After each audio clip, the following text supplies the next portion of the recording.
What's going on, everybody, and welcome back to the MoBetta Sports Show. I am your host, Antonio, aka Mr.MoBetta, and today we are talking college football playoff picture. And yes, Longhorn Nation, not only did you go to sleep Saturday night as Big 12 champions, but when you awoke Sunday morning, if you were not already eagerly anticipating the reveal of the college football playoffs, as I was, then you awoke to find that your Texas Longhorns are in the Final Four of the college football playoff, and we will be facing none other than the Washington Huskies, man. Let's go!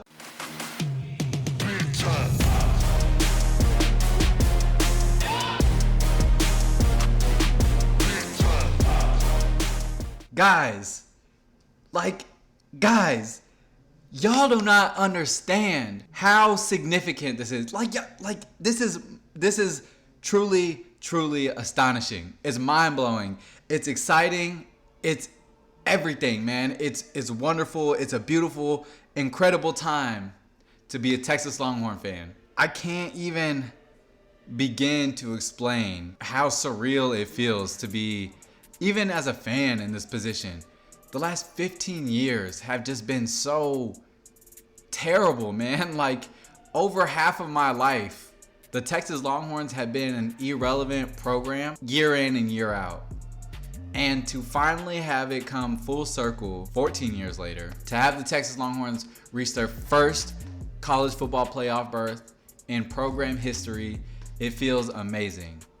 And to know that we are not one of the ones on the outside looking in, like an undefeated 13-0 conference champion Florida State is, it feels great. We could be on the outside looking in. Crazy thing is, as much shit as everybody was giving Texas down the line, talking about how Texas beat Bama in the second week of the season, blah, blah, blah. Bama was Texas's biggest win of the season. Duh, it was anybody's biggest win of the season. Not only was it the biggest win of the season, it ultimately became the most important and most critical win of the season in determining who was going to make it into the Final Four. Now, I know, man, first off, I want to say to Florida State fans, as much as it sucks, I truly feel for that team and for that fan base. Do you honestly expect that you were going to get in there without your best player? Not only without your best player, it would be different if it were Keon Coleman that were out of the game. If it were even Trey Benson that were out of the game. It would be different if it were Johnny Wilson. But it's Jordan Travis, your superstar quarterback, the rock, the guy that makes that offense and that team go. They are clearly a different team without Jordan Travis. And for that reason, I totally, not only do I understand the committee's selection, but I agree with it. Because at the end of the day, like what has been said all week long leading up to these selections, it is about putting the best four teams, not the four most deserving. And right now, you cannot argue that Alabama is not one of the best four teams in the country, much to the dismay of Michigan, not only Michigan fans, but of Michigan student athletes.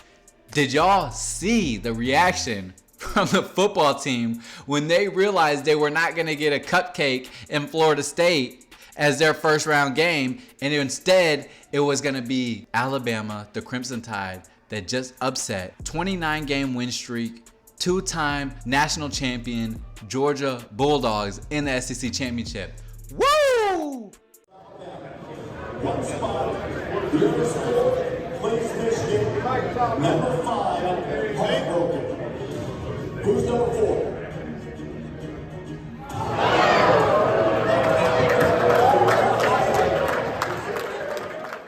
Sheesh!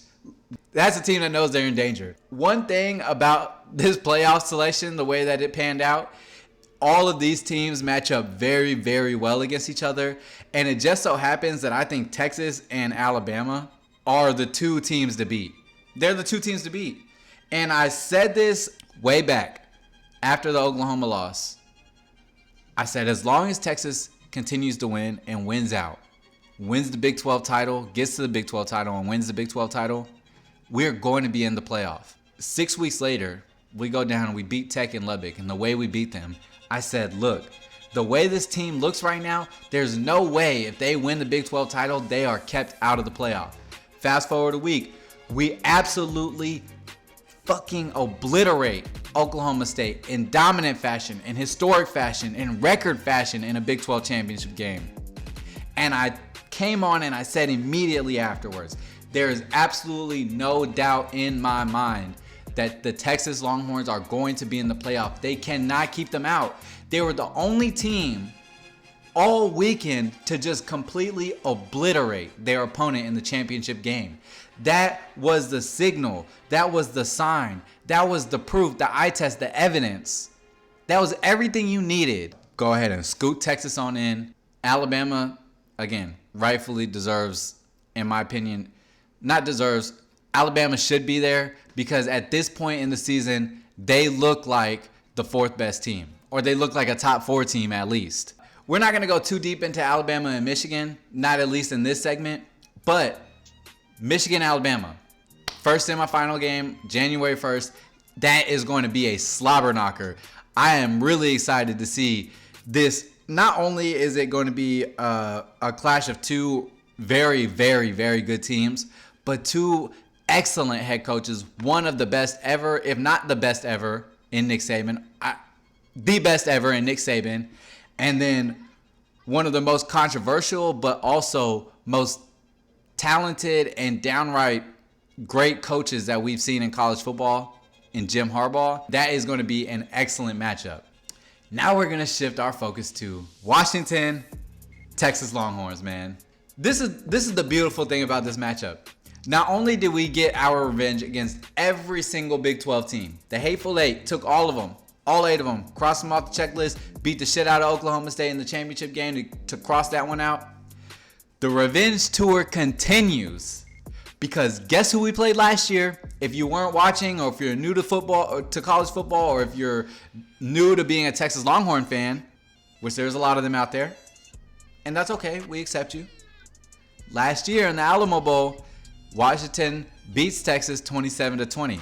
Now, granted, we didn't have Bijan, we didn't have Roshan, but we do got a lot of the players, and most of the players from that bowl game are now players in this playoff. It is going to be a huge clash of offensive masterminds in Kellen DeBoer and Steve Sarkisian. These are two of the most brilliant offensive minds in all of college football. I was actually going back and watching some of the Washington games earlier today, and some of the route concepts that I've seen them run are just incredible. Like, they're really difficult to defend. Their offensive scheme is very complex, and they use a lot of different formations, much like Steve Sarkisian in Texas. I mean, if you've watched any of Washington this season, you know that the offense is what makes that team go. They have 3 NFL-ready wide receivers, potential Heisman winner, and Michael Penix. They have a great offensive line. And their offense matches up very well against Texas' defense. In that same respect, Texas' offense and the speed and the explosiveness and the depth and the versatility, the multiplicity of the offense matches up extremely well against that Washington defense. So it is going to be fireworks, man. They've got 28 days to prepare. That's an eternity in college football in terms of preparation is concerned. I can't even begin to imagine what we're going to see in that game. I can't even begin to imagine what we're going to see. All I know is that it is going to be one for the books. It's already a season for the books, man. Arguably, one of the greatest seasons in Texas football history has happened this year, and it is completely by surprise. Way exceeds everyone's expectations, I think. This has been the thing with Texas for all this time. We've always had the talent. The talent has always been there. It's been the culture and it's been the coaching. It's been, do we have the people that can nurture these group of guys, that can create a bond and a family feeling? And like I said, like the whole thing that Sark has been so big on, creating that culture, that atmosphere of winners.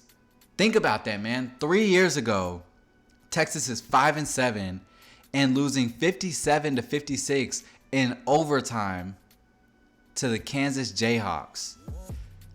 Then the next year we come out, we go 8-5 and lose heartbreakers, games that we should have won, blowing teams out by 20 points. To finally, after stumbling early against the bitter rival Oklahoma, Alamo Bowl bound Sooners, we stumble against them, but then we finish the season out in dominant fashion, win out, and here we are, 12-1 Big 12 champions, and have a chance to finish the dream. To finish off this season as national champions for the first time since 2005. I can't even begin to explain the excitement, the anticipation that I feel. Like I said, I can only imagine what's going to come to the field on January 1st. All I know is that this has been a season to remember. This is one that I will truly never forget. As a fan of the Longhorns for my entire life and for the last 15 years, after all I've known, like I said in the beginning of this video, is disappointment and underachieving and could have been and should have been and what we need to be, where Texas should be. We're finally here, and we have a chance to really just send the season off with the absolute loudest bang possible. The funny thing about the way that this playoff is actually lining up is that no matter who we play, we're going to get a rematch of some sort. Whether we're playing Washington, which we are playing in the first round, we're getting the rematch of last year. If we end up playing Bama, we're getting a rematch from not only earlier this season, but from the previous season and from the national championship game. Or we get a rematch of the Rose Bowl, 2004, Vince Young beating the Michigan Wolverines. Before the next season, before the season in 05. We're getting a rematch no matter which way it goes, and I just cannot be more excited. It is going to be a hell of a New Year's Day. That's one thing for certain. And we're going to have a lot to talk about in the meantime. For now, that's all I got for you guys. Again, Michigan, Bama, Washington, Texas, first two out. The Georgia Bulldogs, the Florida State Seminoles. It is what it is. All I know is it's going to be a great bowl season, and I'm so looking forward to it. I'm going to let you guys get out of here. That's all I got for you today. If you enjoyed the video, go ahead and do me a favor.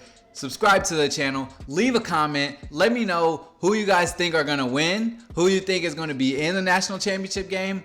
What are y'all's feelings? What are y'all's thoughts on Florida State being left out? I know that the majority sentiment is that they should be in.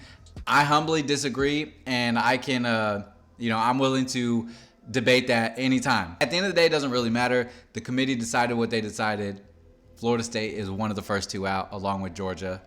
Smack a like on that video so we can go ahead and get the word spread to YouTubeverse, get it out there to the college football world, and turn on those notification bells so you never miss an episode. Because remember, no matter where you look, there's no better place than MoBetta Sports for your latest football takes. I'm Antonio, aka Mr.MoBetta, and I am out.